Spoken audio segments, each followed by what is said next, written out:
Alhamdulillah, alhamdulillahil azamati wal jalal. Ahmadu subhanahu wa rabbul karimul muta'al. Wa asyhadu an la ilaha illallah wahdahu la syarikalah. Wa asyhadu anna Muhammadan abduhu wa rasuluh.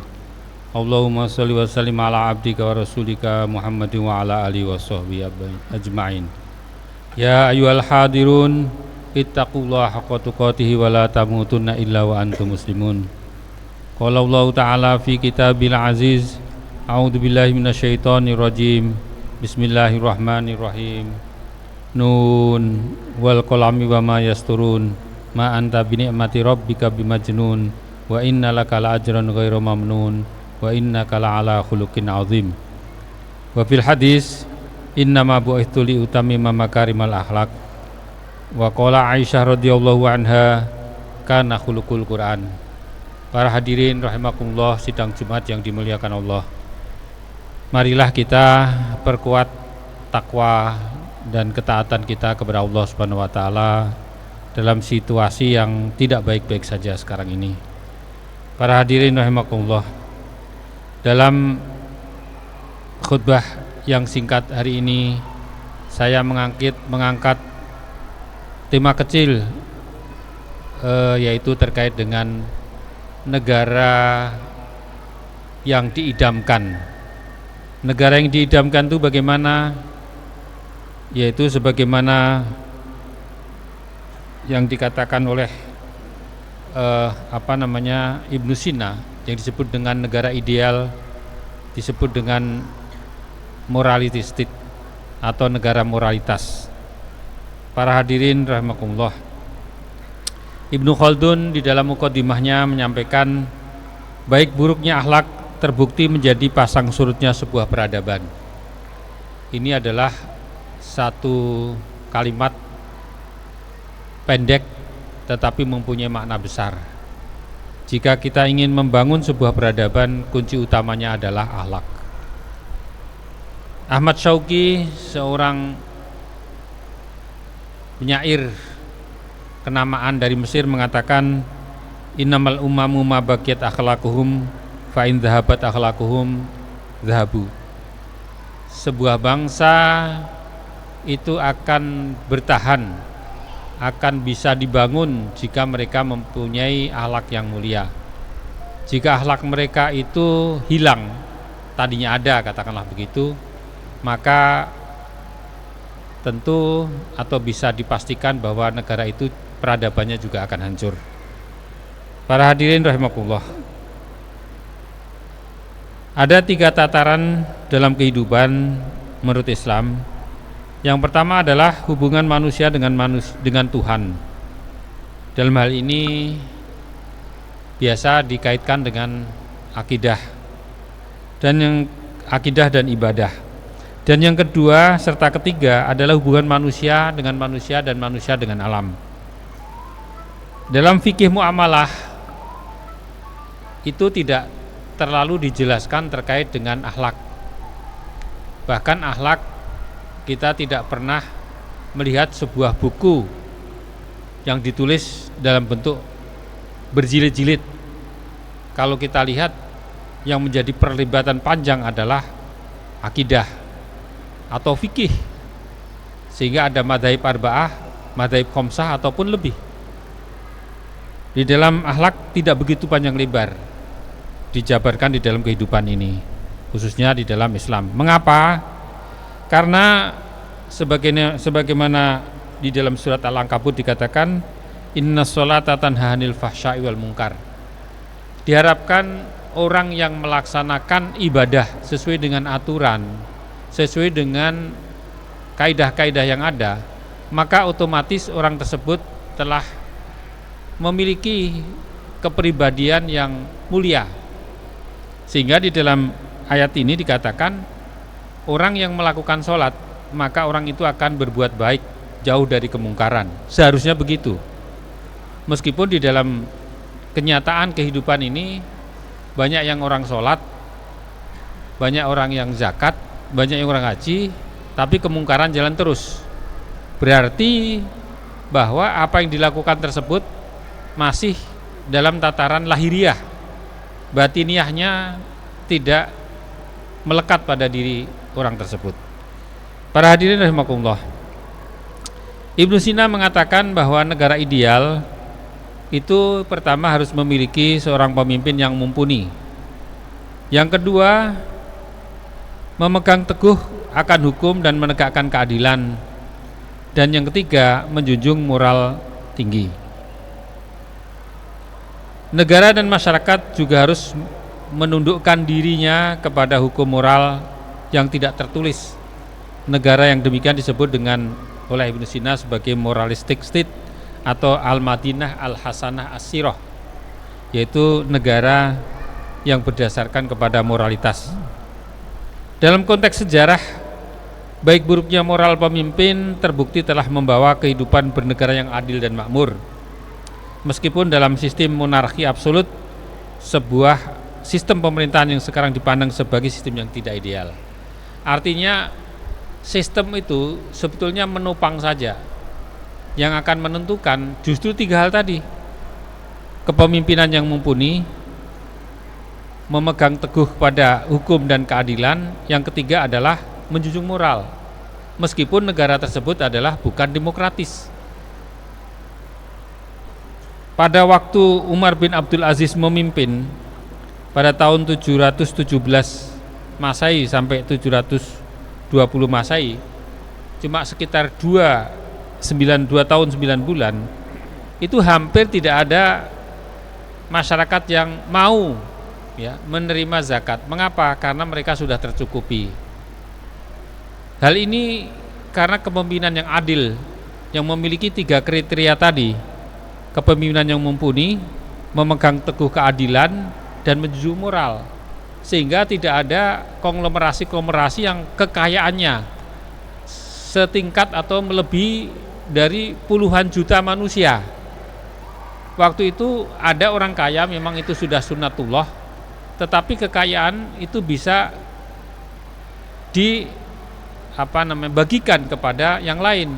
Zakatnya berjalan, infaknya berjalan, sedekahnya berjalan, sehingga masyarakat yang lain atau masyarakat yang tidak berkesempatan mendapatkan harta yang banyak bisa mendapatkan bantuan. Sebagaimana dalam Al-Qur'an dikatakan hatta la takuna dulatan bainal aghniya. Mengapa pembagian ataupun pentasarufan keuangan dibagikan kepada masyarakat dengan zakat atau dengan jalan yang lain? Itu agar uang tidak menumpuk kepada para konglomerat saja. Pada zaman Umar bin Abdul Aziz, sebagaimana yang kita sebutkan tadi, tantangan bukan tidak ada. Suatu ketika anak buahnya, menterinya mungkin orang dekat beliau, mengatakan kepada Umar bin Abdul Aziz, "Wahai Khalifah, berwasiatlah kepada anak Anda atas sebagian harta untuk kepentingan kehidupan mereka di masa mendatang, karena Tuhan tidak memberikan apa-apa kepada mereka. Khawatir mereka anak-anak Tuhan nanti akan kekurangan ketika ditinggalkan." Nah, ini adalah permintaan yang wajar dan sekarang pun terjadi. Cuma problemnya adalah di kepemimpinan. Nah, sedangkan Umar bin Abdul Aziz menjawabnya tidak sebagaimana orang yang hidup pada zaman sekarang. Dia menjawab, "Demi Allah, saya telah menyampaikan semua hak kepada mereka," anak-anak saya maksudnya, "dan tidak menyampaikan yang bukan hak mereka. Adapun wasiat saya kepada mereka, sebagaimana Allah mengatakan, inna waliyallahu alladzi nazzalal kitab wa huwa yatawallas sholihin."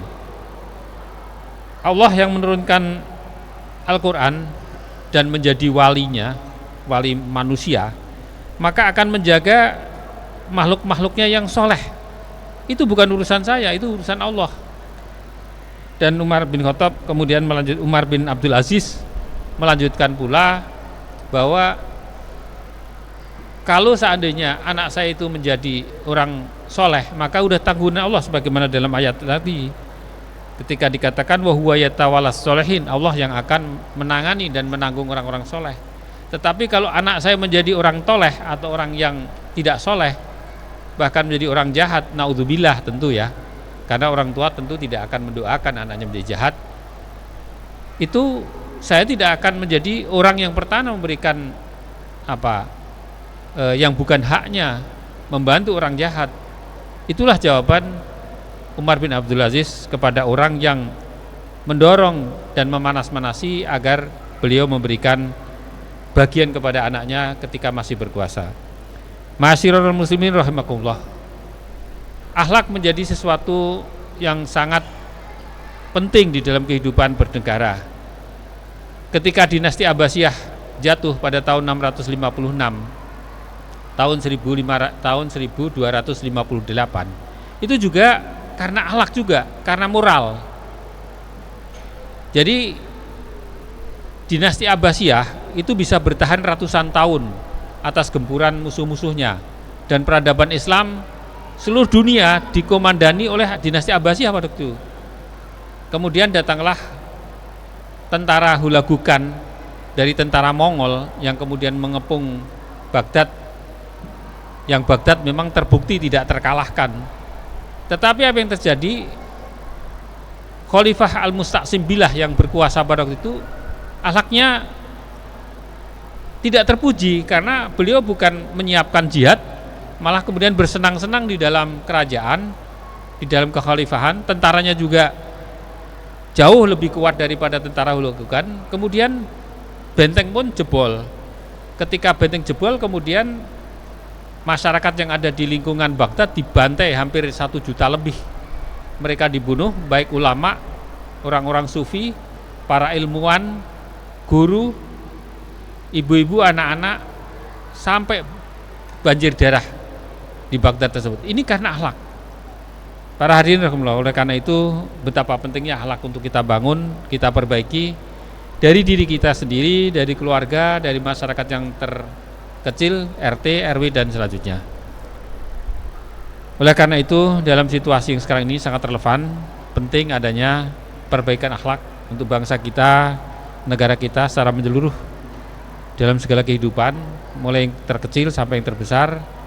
Di samping perbaikan hukum yang kita terus dorong pemerintah agar terus memperbaiki hukum, dan kita yakin pemerintahan Bapak Presiden sekarang ini sangat konsen terhadap kepentingan tersebut. Barakallahu li wa lakum fil Qur'anil azim wa nafa'ani wa iyyakum bima fi minal ayati wa dzikril hakim wa taqabbalallahu minni wa minkum tilawatahu innahu was-samiul alim wastaghfiruh innahu wal ghafurur rahim. Allahumma salli ala sayyidina Muhammad wa ala ali sayyidina Muhammad.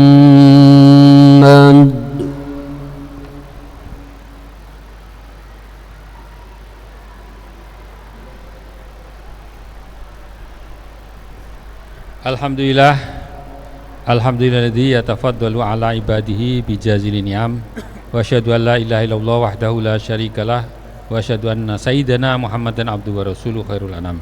Allahumma shalli wa sallim ala sayyidina wa abdika wa rasulika Muhammadin wa ala alihi washabihi ajmain. Amma ba'd. Para hadirin rahimakumullah, sebagaimana yang kita sampaikan tadi, akhlak merupakan titik sentral dalam berbangsa dan bernegara. Oleh karena itu sangatlah sia-sia jika landasan hukum atau sebuah negara hanyalah merupakan kelengkapan belaka dan tidak didukung dengan kejernihan jiwa dan akhlak yang mulia. Innallaha malaikatahu yusholluna 'alan nabi ya ayyuhalladzina amanu shallu 'alaihi wa sallimu taslima. Fashallu wa sallimu ala sayyidil awwalin wal akhirin wa imamil mursalin. Allahumma shalli ala Muhammadin wa ala alihi wa sahbihi ajmain. Amma ba'd. Allahumma rda' 'anis sahabati ajma'in wa 'anil khulafa'ir rasyidin al-a'immatil mahdiyyin Abi Bakrin wa Umar wa Utsman wa Ali wa an sa'iri ashabi nabiyyika ajma'in wa anit tabi'in wa man tabi'ahum bi ihsanin ila yaumiddin. Allahumma rda' 'anna bi mannika wa karamika wa rahmatika ya arhamar rahimin. Allahumma ighfir lil muslimin wal muslimat wal mu'minina wal mu'minat al-ahya'i. Rabbana dzalamna anfusana wa illam taghfir lana wa tarhamna lanakunanna minal khasirin. Rabbana atina fid dunya hasanah wa fil akhirati hasanah wa qina adzabannar. Ibadallah, innallaha ya'murukum bil adli wal ihsani wa ita'i dzil qurba wa yanha 'anil fahsya'i wal munkari wal baghi ya'idukum la'allakum tadhakkarun. Fashkurullaha 'ala ni'amihi wa la dzikrullahi akbar. Walhamdulillahi rabbil alamin.